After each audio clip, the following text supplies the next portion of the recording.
श्री स्वामी समर्थ. सर्वांना गुढीपाडव्याच्या हार्दिक शुभेच्छा. आज आपण संदेश सांगण्यास सुरुवात करण्या अगोदर गुढीपाडव्याचे महत्त्व जाणून घेऊया. गुढीपाडवा का साजरा केला जातो याविषयी माहिती सांगावयास सुरुवात करते. गुढीपाडवा म्हणजेच ब्रह्मदेवाने विश्वाची निर्मिती केल्याचा दिवस. हिंदू पौराणिक कथेनुसार भगवान ब्रह्मदेवाने देखील या दिवशी दिवस, आठवडे, महिना आणि वर्षाची ओळख करून दिली.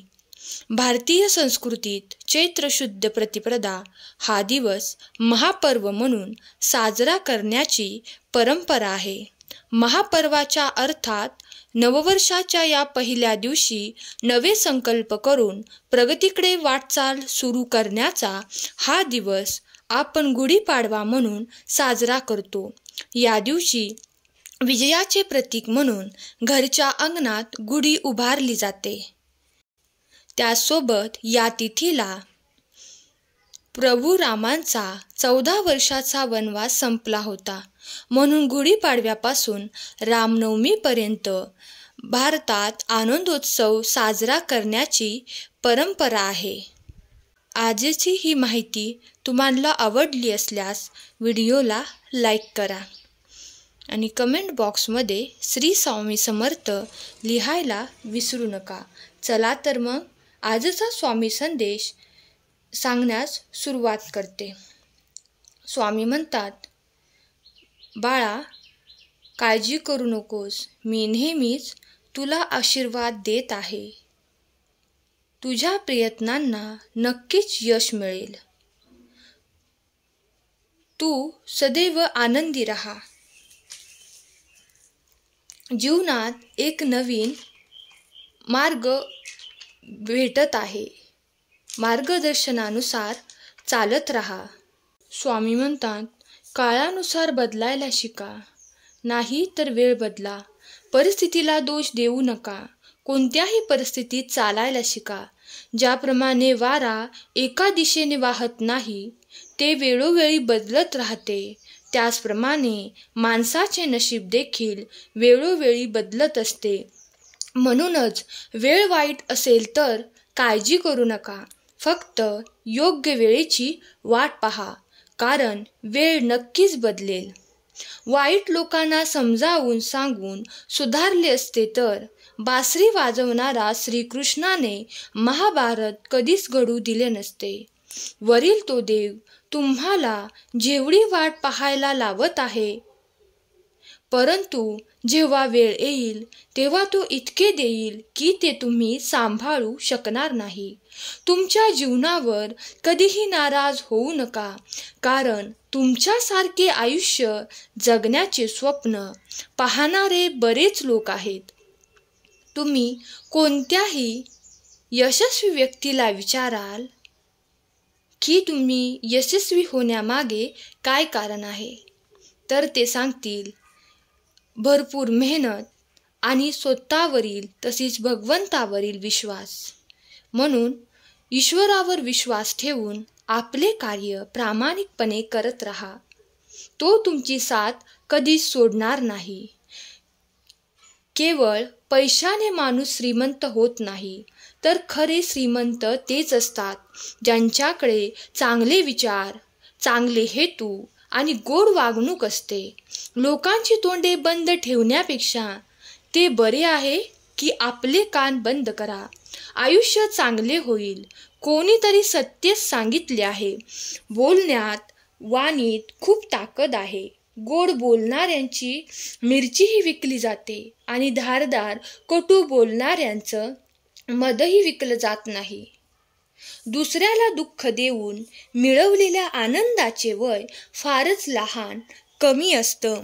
जीवनात मिळवलेल्या आनंदाचे वय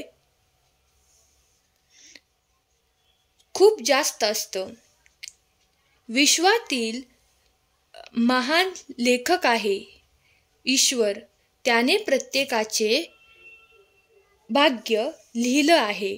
तुम्ही कितीही स्तुती करा, पण ती खूप विचार करून करावी, कारण अपमान हे असे कर्ज आहे जे संधी मिळाल्यावर व्याजासहित परत करावे लागते. तुम्ही मागे जाऊन तुमचा भूतकाळ सुधारू शकत नाही, पण आज चांगले काम करून तुम्ही तुमचे भविष्य नक्कीच सुधारू शकता.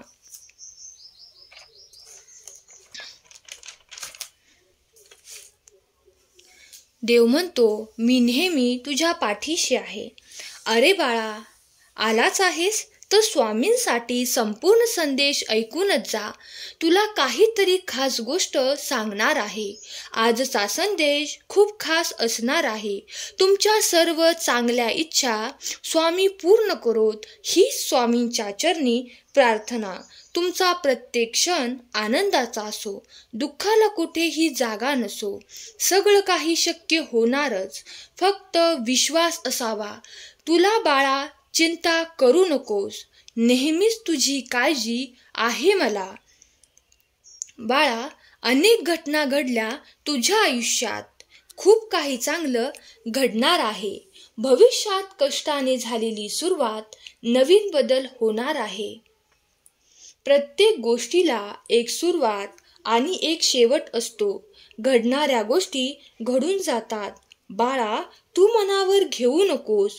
प्रत्येक दिवस काही दुःखाचा नसतो. तुझं कल्याण करण्याकरता स्वामी माऊली असे सर्व ठाई फिरे अनेक क्षेत्र, ते अक्कलकोट पायी पायी. स्वामी नाम रुजावा मनोमनी, चित्त अखंड ठाई ठाई. बाळा, जे काही हिताचं आहे ते तुझ्यासाठीच आहे. पावलोपावली दुःख सहन केलंस. तुझ्या आयुष्यात आता आनंदाचा दिवस येणार आहे. बाळा, काळजी करू नकोस. विश्वास ठेव, संयम ठेव. सर्व काही प्रत्येकाला मिळत नसतं.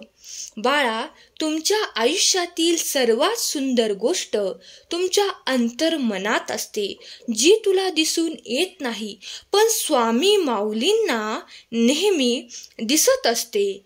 आजवर दुःख सहन केलंस तरीही तुझ्या चेहऱ्यावर आनंद आहे.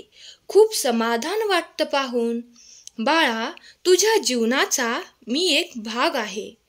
अरे बाळा, तुला अजून खूप काही महत्त्वाची गोष्ट सांगितली आहे. तू प्रामाणिक आणि खंबीर आहेस. बाळा, सुखाच्या शोधात आजचा दिवस जगायला विसरू नकोस. तुझ्या सोबत आहे मी नेहमी, तू भिवू नकोस. बाळा, तुझ्या अंतर्मनात असणारं माझं वास्तव्य मला नेहमीच दिसत असतं. फक्त डोळसपणे बघ, एकदा आयुष्याचं गणित सहज सुटत असतं. तुला जगायला शिकवलं आहे. मागे वळून बघ तर एकदा, किती अडचणीतून मार्ग काढला आहेस. जेव्हा मी तुझ्यासोबत असेन, तुझा मार्ग चुकणार नाही. तुझं दुःख, अडचणी कधी संपून गेल्या हे तुला देखील कळणार नाही. बाळा, तू धीर सोडू नकोस. आयुष्यात चढ उतार येतातच. सुख आणि दुःख येतात आणि परत फिरून जातात. बाळा, आज हा संदेश तू ऐकलास, मला समाधान मिळालं.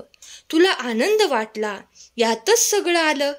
तू अनेक आव्हानं पार केली आहेस. तुला कायम माझी साथ असणार.